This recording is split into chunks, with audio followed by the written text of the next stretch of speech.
বন্ধুরা, আইপিএল 2024-এর প্রথম কোয়ালিফায়ারে মুখোমুখি হচ্ছে কলকাতা নাইট রাইডার্স এবং সানরাইজার্স হায়দ্রাবাদ।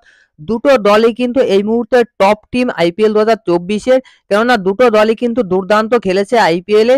তো এই ভিডিওতে আমরা কথা বলবো Kolkata night Riders versus Sunrisers হায়দ্রাবাদের ম্যাচ নিয়ে। অর্থাৎ এই ম্যাচের কোন টিম বেশি শক্তিশালী, কোন টিমের জয়ের বেশি সম্ভাবনা রয়েছে, আর প্লেইং 11 অনুযায়ী কোন টিমের কোন বিভাগটা শক্তিশালী রয়েছে সেটা জানাবো। অর্থাৎ একটা হনেস্ট কম্পারিজন করার চেষ্টা করব। তো সম্পূর্ণ ভিডিও দেখুন, আর ক্রিকেট সংক্রান্ত সমস্ত আপডেট পেতে চ্যানেল অবশ্যই সাবস্ক্রাইব করে রাখুন। তো প্রথমেই আমরা দেখে নেব এই ম্যাচের দুটো দলের প্লেইং 11 কেমন হচ্ছে। যদিও কলকাতা নাইট রাইডার্সের প্লেইং 11 কেমন হচ্ছে সেটা আমি একটা ভিডিওতে জানিয়েছি, তারপরেও আপনারা দেখে নিন। ওপেনিং এ থাকছে রমনুল্লাহ গুরবাজ এবং সুনীল নারিন, 3 নম্বরে ভেঙ্কটেশ আইয়ার, 4 নম্বরে শ্রেয়াস আইয়ার, 5 নম্বরে নীতিশ রানা, 6 নম্বরে রিঙ্কু সিং, 7 নম্বরে আন্দ্রে রাসেল, 8 নম্বরে রমনদীপ সিং, 9 নম্বরে মিচেল স্টার্ক, 10 নম্বরে হর্ষিত রানা এবং 11 নম্বরে বরুণ চক্রবর্তী। তো এটা থাকছে কলকাতা নাইট রাইডার্সের প্লেইং 11। আর সানরাইজার্স হায়দ্রাবাদের প্লেইং 11 খেলছে 1 নম্বরে অভিষেক শর্মা এবং 2 নম্বরে ট্রাভিস হেড। এটা থাকছে সানরাইজার্স হায়দ্রাবাদের ওপেনিং প্লেয়ার। 3 নম্বরে খেলছে রাহুল ত্রিপাঠী। তো দেখো, রাহুল ত্রিপাঠী প্রথম দিকের একটা দুটো ম্যাচ খেলেছিল, তারপরে আবার ড্রপ করেছিল। গত লাস্ট ম্যাচে কিন্তু সানরাইজার্স হায়দ্রাবাদ রাহুল ত্রিপাঠীকে খেলিয়েছে এবং সেখানে কিন্তু সে একটা ভালো ইনিংস খেলেছে। তো 3 নম্বরে রাহুল ত্রিপাঠী খেলছে, 4 নম্বরে খেলছে Henry Klaasen as a wicket keeper, 5 নম্বরে খেলছে নীতিশ কুমার রেড্ডি, 6 নম্বরে শাহবাজ আহমেদ, 7 নম্বরে আব্দুল সামাদ, 8 নম্বরে সানবীর সিং, 9 নম্বরে প্যাট কামিন্স ক্যাপ্টেন, 10 নম্বরে ভুবনেশ্বর কুমার এবং 11 নম্বরে টি নটরাজন। এটা থাকছে মেইন প্লেইং 11। আর ইম্প্যাক্ট প্লেয়ার হিসেবে কিন্তু সানরাইজার্স হায়দ্রাবাদ খুব সম্ভবত একজন স্পিনার খেলাবে। ওই শ্রীলঙ্কার একটা নতুন স্পিনার নিয়েছে, আপনারা হয়তো প্রত্যেকেই জানেন, বিজয়কান্ত নামে। ওকেই কিন্তু খেলাবে। লাস্ট ম্যাচেও কিন্তু বিজয়কান্তকে খেলিয়েছিল। এবার যদি আমরা ব্যাটিং লাইন আপের সম্পর্কে আসি, তো দেখো রহমানুল্লাহ গুরবাজ এবং সুনীল নারিন দুজন কেকেআর এর ওপেনিং প্লেয়ার থাকছে। অভিষেক শর্মা এবং ট্রাভিস হেড সানরাইজার্স হায়দ্রাবাদের ওপেনিং প্লেয়ারে থাকছে এই দুজন। এবার কলকাতা নাইট রাইডার্সের সুনীল নারিন তো দুর্দান্ত খেলছে, ডিস্ট্রাকটিভ খেলছে। ট্রাভিস হেডও কিন্তু সেরকম দুর্দান্তই খেলছে আর দারুণ স্ট্রাইক রেটে খেলছে। আর দ্বিতীয় ওপেনিং এর সম্পর্কে আসলে রহমানুল্লাহ গুরবাজ এই বছরে একটাও ম্যাচ খেলার সুযোগ পায়নি।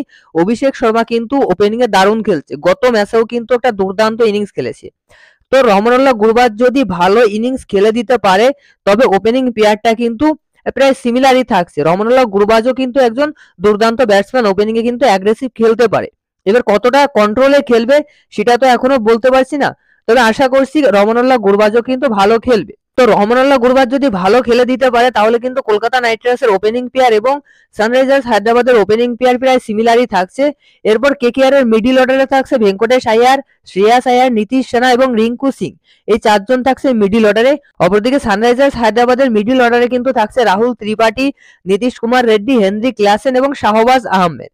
এবার দেখুন কলকাতা নাইট রাইডার্সের যে মিডিল অর্ডার রয়েছে, সানরাইজার্স হায়দ্রাবাদের মিডিল অর্ডারে কিন্তু শুধুমাত্র ক্লাসেন এবং নীতিশ কুমার রেড্ডি দুজনই ভালো পারফর্মার রয়েছে। ভেঙ্কটেশ আইয়ার কেকেআর এ ভালো খেলছে, নীতিশ রানা খেলছে ভালো, রিঙ্কু সিংও মোটামুটি খেলছে, রাসেল ভালো খেলছে ফিনিশিং এর দিক থেকে, রমনদীপ সিং দুর্দান্ত ফিনিশ করছে। কেকেআর এর ব্যাটিং লাইন আপ কিন্তু দুর্দান্ত শক্তিশালী রয়েছে। তবে সানরাইজার্স হায়দ্রাবাদের মেইন সমস্যা হচ্ছে সানরাইজার্স হায়দ্রাবাদে কিন্তু টোটালি 4 জন প্লেয়ারই ব্যাটিং এ ভালো পারফরমেন্স করছে। সেই 4 জন হচ্ছে Abhishek Sharma, Travis Head, Heinrich Klaasen এবং নীতিশ কুমার রেড্ডি।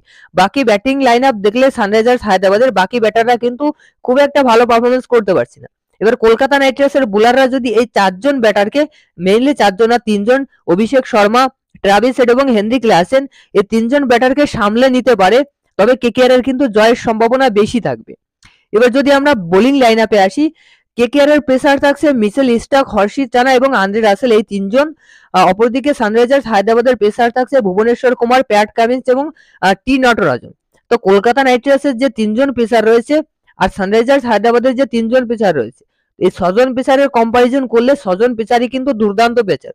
কেকেআর এর 3 জনও দারুণ খেলছে, অপরদিকে সানরাইজার্স হায়দ্রাবাদের 3 জনও কিন্তু দুর্দান্ত খেলছে, যার ভিতর প্যাট কামিন্সের মতো একজন দুর্দান্ত বোলার রয়েছে। টি নটরাজনও ভালো খেলছে, ভুবনেশ্বর ওয়ার্ল্ড ক্লাস বোলার।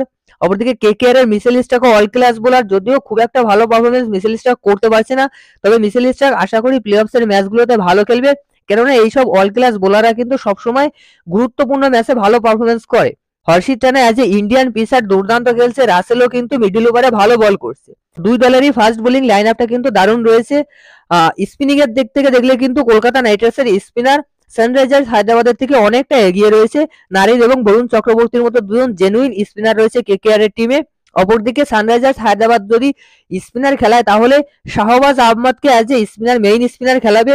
বিজয় খান এক ম্যাচ খেলেছে, খুব একটা ভালো পারফরমেন্স করেনি। তো বিজয়কান্তের পরিবর্তে কিন্তু পরের ম্যাচে ওয়াশিংটন সুন্দরকেও খেলাতে পারে।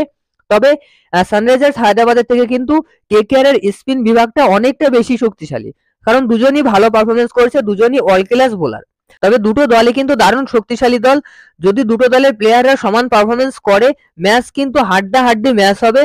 তবে কলকাতা নাইট রাইডার্সের প্লেয়াররা নরেন্দ্র মোদী ইন্টারন্যাশনাল স্টেডিয়ামে কেমন পারফরমেন্স করবে সেটা নিয়ে কিন্তু আমাদের একটা সন্দেহ রয়েছে, কেননা এবছর একটা ম্যাচও ওই স্টেডিয়ামে কলকাতা নাইট রাইডার্সের প্লেয়াররা খেলেনি। একটা ম্যাচ ছিল, ম্যাচটা কিন্তু ওয়াশ আউট হয়েছে।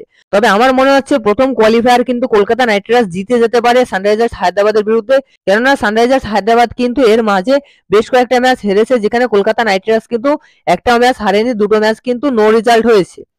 শেষের দিকে কিন্তু একটা ম্যাচও হারেনি কলকাতা নাইট রাইডার্স। তো আপনাদের কি মনে হচ্ছে প্রথম কোয়ালিফায়ার কোন টিম জিতবে, কোন টিম ফাইনালে যাচ্ছে, কমেন্টে জানাবেন। ভিডিও ভালো লাগলে অবশ্যই লাইক করবেন।